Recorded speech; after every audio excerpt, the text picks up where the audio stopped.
a few days. So if you have this, do not stretch your hip. Myth number 7, that corticosteroid injections are the first line of treatment. And these are kind of great, I get it, because it's easy and it does reduce your pain in the short term. But there's 2 problems with these.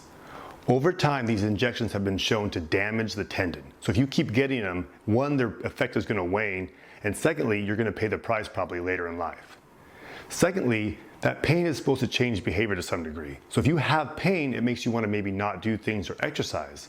Well, if that shot takes away your pain, people are less adherent or consistent with the exercises. So first-line intervention should be education and exercises, not corticosteroid injections.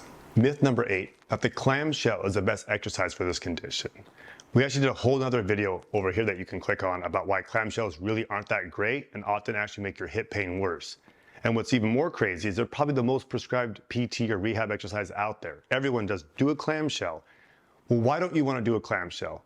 Well, when you think about that tendon again, as you raise your leg up, that tendon runs over that greater trochanter and it causes friction and compression. So when you just repetitively irritate that tendon, it's going to make that tendon that's causing your pain more angry.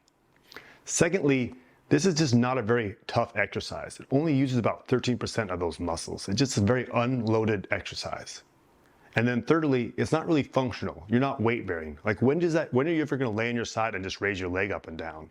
It's much better to do exercises where your feet are on the ground. That's more functional. Myth number 9, that all tears for the gluteal tendon need surgery. And I get it. The word tear is super scary. You think of like a string that's just torn, and if you use it, you're just going to make it worse. But what's really important here is to quantify what that tear means. Is it a 5% tear? Is it a full thickness tear? A lot of people will get tears kind of through life.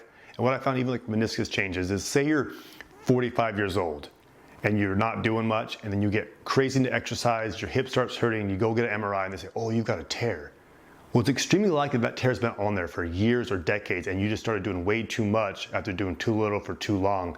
Not like the tendon was perfect one day and then 3 days later the tear's there. So it's really important to quantify how much that tear is. We're going to show you some guidelines when surgery is indicated though. Surgical review may be warranted when you've had pain for more than 3 months, the Trendelenburg gait, there's trochanteric pain, and there's weakness in your abductors and a positive lag sign. Lastly, we want to go over the 4 criteria that's best to diagnose this condition.